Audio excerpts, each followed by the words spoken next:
Donc c'est parti pour une double intervention sur la problématique des bibliothèques numériques, projets collaboratifs et bottom-up. Et on commence par une intervention donc, de Frédéric, qui est responsable de la photothèque du Muséum d'histoire naturelle de Toulouse. Bonjour à tous. Je vous remercie d'avoir invité le Muséum d'histoire naturelle à cette journée d'études. Donc effectivement, je vais vous parler de Wikimedia et de notre présence sur Wikimedia. Alors tout d'abord, Wikimedia France, c'est une association libre de partage des connaissances, association d'intérêt général, droit français, loi 1901, qui a pour but de soutenir la diffusion libre de la connaissance, notamment les projets de Wikimedia Foundation en France. Donc il a été créé en 2001. C'est le lancement officiel de Wikipédia, qui était adossé à un autre projet qui s'appelait Nupedia, qui était lui un projet semblable, mais avec des notices qui étaient exclusivement écrites par des experts. Le projet n'a pas fonctionné. Par contre, Wikipédia lui a pris le dessus et s'est développé. Donc en 2004, il dépasse les 250 000 articles en anglais, atteint ensuite les 250 000 et toutes langues confondues. Donc en 2007, on est à 7,5 millions d'articles, d'accord, dans 250 langues. Et en 2008, c'est le 10 millionième article qui est publié. Donc on voit qu'il y a une montée en charge de Wikipédia au niveau international qui est phénoménale. Et en 2011, Wikimedia compte des millions de pages et d'articles rédigés dans plusieurs langues, avec des centaines de milliers de bénévoles qui participent au projet. Donc, plusieurs pays censurent Wikimedia, rappelons-le. En Chine, le site est partiellement censuré. Les fichiers images ne sont pas visibles. En Iran, les pages kurdes sont bloquées. En Tunisie, en novembre 2006, il y a eu un blocage complet de toutes les pages, tous les projets Wikimedia. Et en Tunisie et en Turquie, tous les sites Wikimedia sont bloqués depuis avril 2017. Voilà, ce qui n'était pas le cas avant. Donc en 2008, Wikimedia France se lance dans des partenariats avec deux types de projets. Ça s'appelle l'action GLAM, acronyme anglophone de Galleries, Libraries, Archives and Museums. L'objectif est de créer des partenariats avec des institutions pour avoir les collections en ligne sur Wikimedia. Donc il y a deux types de projets qui sont convenus avec les institutions. Le premier consiste à récupérer les fichiers qui sont produits par les établissements, donc le contenu numérisé dont les droits sont convenus ou alors qui sont dans le domaine public. Donc nous, c'est dans ce cadre-là que nous mettons le fonds photographique Eugène Truita. Et ensuite, il y a un deuxième type de projet de participation des institutions sur Wikimedia, qui est plus une action de contenu et de vulgarisation avec des professionnels de l'institution qui rajoutent leurs connaissances et leurs compétences au profit de Wikipédia pour pouvoir alimenter les notices. Donc la ville de Toulouse signe en 2010 avec Wikimedia France une convention pour que nous participions au projet de Wikimedia. Et le premier établissement qui y participe, c'est le Muséum d'histoire naturelle et les archives municipales. Voilà, donc deux établissements. Le musée des Augustins, musée des Beaux-Arts des Augustins, participe dans un second temps, et la bibliothèque Périgord aussi. Donc Wikipédia, c'est plusieurs projets. C'est MetaWiki, Wikimedia Commons, Dictionnaire, Wikinews, Wikibooks, Wikicook, enfin voilà, tout un tas de projets. C'est assez vaste. Donc aujourd'hui, Wikimedia en France, c'est 1 880 813 articles et 16 021 contributeurs enregistrés actifs. Donc il y a à peu près 23 millions d'images. Donc dans le cadre de la convention entre le Muséum d'histoire naturelle, enfin la ville de Toulouse et le Wikimedia, le Muséum d'histoire naturelle met en place un projet qui s'appelle le projet Phébus, qui est dirigé par Didier Descoings, qui est le principal contributeur du projet Wikimedia. Donc le projet Phébus, c'est un projet spécialement conçu pour participer à Wikimedia, et il a été réalisé dans le cadre de l'institution Piccola Pérouse, qui a été créée en 1992, qui assiste le muséum dans ses actions de recherche et de diffusion libre de la connaissance. Donc en fait, le muséum a à peu près 2 millions d'objets et on en expose à peu près 4 500. Donc on ne pourra jamais tout exploser dans les décennies à venir. Donc l'idée, c'est vraiment de profiter de Wikimedia pour diffuser tous les objets qui ne seront pas visibles dans des expositions permanentes ou temporaires et de les rendre accessibles à travers l'encyclopédie, qui est donc une autre manière de montrer nos collections. Donc là, on peut voir quelques exemples de photographies d'objets de collection. On a tout type de collections qui sont représentées, toutes les thématiques, ethnologie, préhistoire, entomologie, zoologie, botanique. Donc le Didier Descoings et d'autres photographes viennent régulièrement participer et faire des prises de vue pour alimenter l'encyclopédie. Sachant que le problème avec tant d'objets de collection à présenter, c'est effectivement le coût. Et donc ce que permet Wikimedia, c'est derrière d'avoir une plateforme qui est gratuite, qui est mise à la disposition du personnel, de la collectivité et du projet Phébus pour pouvoir mettre les photos qui sont réalisées dans le cadre du projet. Donc là, on voit des photos lourdes, on parle de 161 millions de pixels. Donc Wikimedia devient le partenaire indispensable pour pouvoir diffuser tous nos fonds. Travailler donc sur la qualité photographique, donc ça c'est une des priorités, et faire des liens dans les notices de l'encyclopédie. Donc le muséum met ses collections et ses connaissances à disposition. Les bénévoles du projet Phébus réalisent les prises de vue et alimentent les encyclopédies. Et Wikimedia Foundation met ses technologies à disposition et permet la diffusion des collections à travers le monde. Sachant qu'en fait, il y a 2 étapes importantes. Il y a l'étape de mettre une photographie, je vous montrerai avec la notice. Ça, c'est sur Wikimedia. Et ensuite, Wikipédia, ce sont les notices, ce sont les articles encyclopédiques. Donc ça veut dire qu'il faut relier les photographies aux notices, à différents types de notices, en France et à l'étranger, pour que les images soient vues. Donc ça représente quand même un travail assez conséquent. Donc protocole assez lourd en termes de qualité d'image. Là, c'est un exemple de photo en 2 faces. C'est principalement des contributions de Didier Descoings. On voit que les images sont prises en très haute définition, donc ça permet d'avoir des éléments pour consulter les collections qui sont intéressants, puisqu'on voit vraiment tous les détails de l'objet. Là, ici, ça a été réalisé en 5 prises de vue pour avoir cette image-là. Là, un autre exemple d'un objet qui ne pouvait pas être déplacé, qui était dans une vitrine. Donc celui-ci a été photographié ainsi. Donc avec des post-traitements assez lourds. Là, on a un exemple d'objet qui a été photographié. Et ensuite, vous voyez les légendes qui sont placées. Là, ça a été mis en plusieurs langues, allemand, anglais, français et russe, je crois. Et ensuite, vous avez donc le nom de l'auteur et des informations techniques et le nom de l'objet.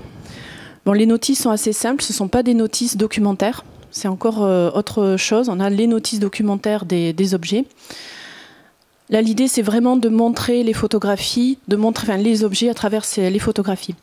Donc, les licences Creative Commons, il en existe plusieurs. Plusieurs niveaux en fait d'accès aux images, mais sur Wikimedia c'est la licence la plus large possible avec une recommercialisation, enfin une commercialisation derrière.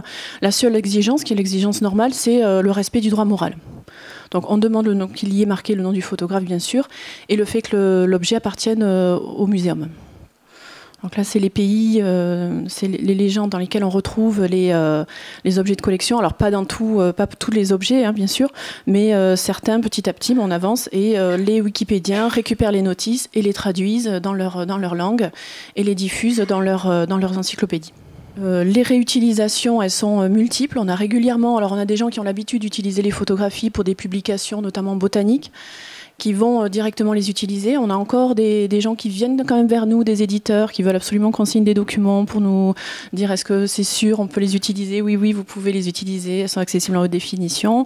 Donc on a quelques retours comme ça, mais c'est vrai que le fait d'être diffusé au niveau international, eh bien on a des chercheurs de plusieurs pays qui prennent connaissance de l'existence de certaines collections, qui posent des questions, des éditeurs d'ouvrages scolaires et ensuite des publications scientifiques. Donc, et des produits dérivés aussi qui sont réalisés avec les photos de nos objets de collection. Voilà un exemple de site qui permet d'acheter une affiche avec nos objets de collection.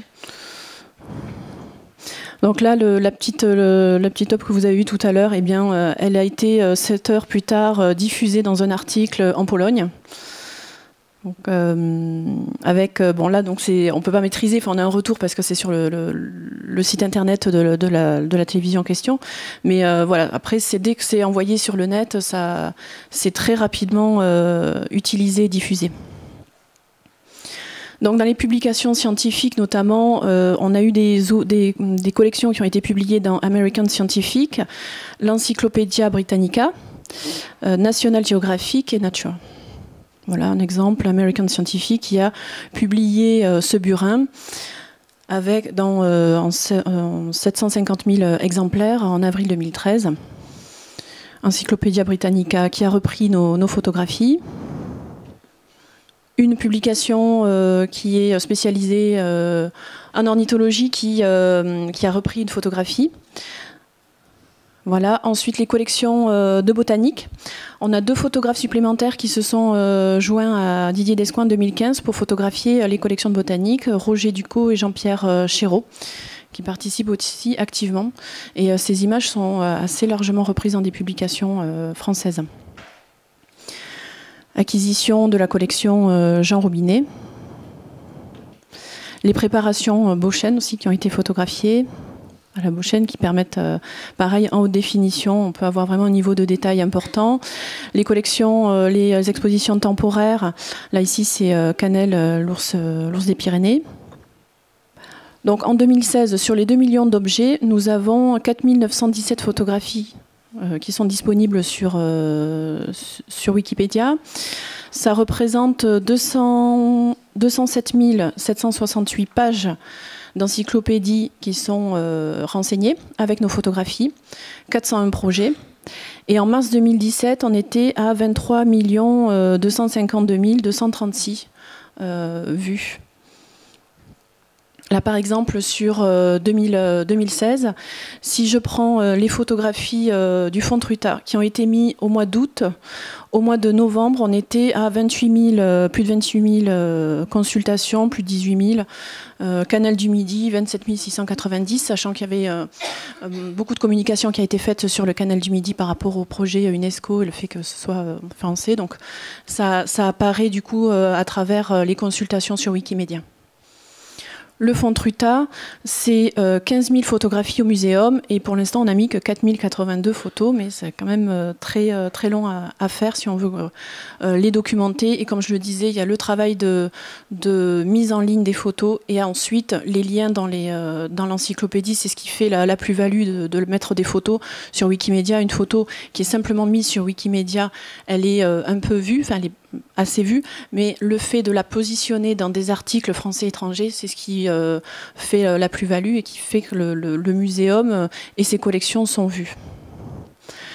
Donc lorsque vous faites une recherche sur Google, c'est ce qui fait aussi la force de Wikimedia, eh bien la première recherche qui arrive, c'est Wikimedia, avec maintenant, depuis quelques temps, le Wikimedia, la notice qui est placée sur le côté, qui est placée à droite, ce qui veut dire que lorsque vous faites une recherche, les gens qui s'arrêtent là, eh bien vont sur Wikimedia. Donc forcément, ça entretient cette visibilité importante. Donc le Muséum de Toulouse contribue à l'encyclopédie avec donc la réalisation de photographies des collections, le versement d'une partie du fonds photographique Eugène Truta, la création de notices, musée, photothèque, personnalité, donc Piccola Pérouse, Eugène Truta, mais bien d'autres, Émile Cartaillac, Jean-Baptiste Noulet. Donc toutes ces notices sont réalisées et ensuite les Wikimédiens apportent aussi leur contribution. peuvent corriger, peuvent donc rajouter des informations, rajouter des illustrations. L'illustration donc de notices avec les photos des collections du musée. Donc le projet Phébus, c'est une approche des collections. La bibliothèque a ses collections, elle a sa propre base pour consulter ses ouvrages. Les périodiques sont aussi consultables dans le Sudoc. Rosalis, qui est la base de données de la bibliothèque Périgord, nous permet de mettre les ouvrages numérisés. Nous avons numérisé il y a quelques années. C'est moissonné par Gallica. On participe au projet Tolosana, qui est un projet de mise en ligne de collections, archives, photographies consacrées à la préhistoire locale. La photothèque participe à une base de données de la Cinémathèque de Toulouse, spécifiquement sur la photographie animée.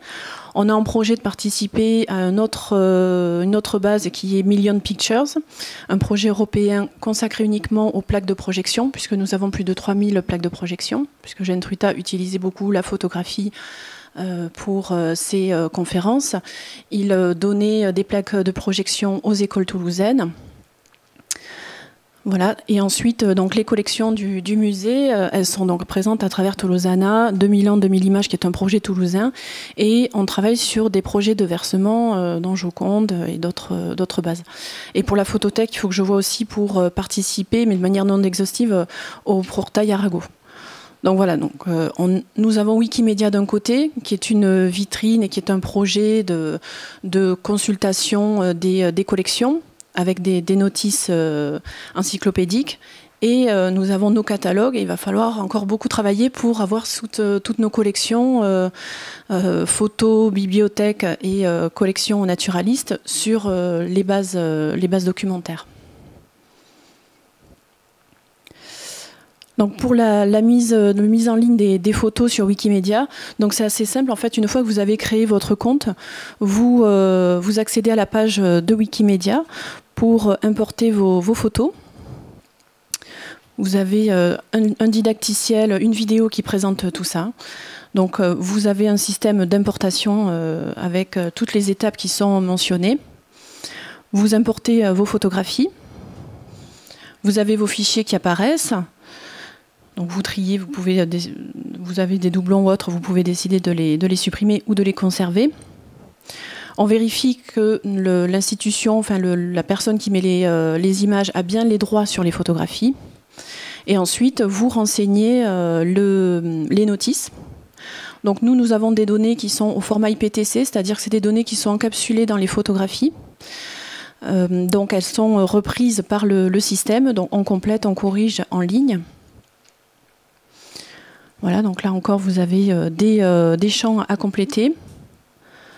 Il y a un petit langage, c'est pas du HTML, mais il y a un petit langage assez simple quand même. Il faut se plonger un peu dedans. Il y a quelques éléments à retenir dans la manière de rédiger, mais ça reste quand même assez simple et assez accessible.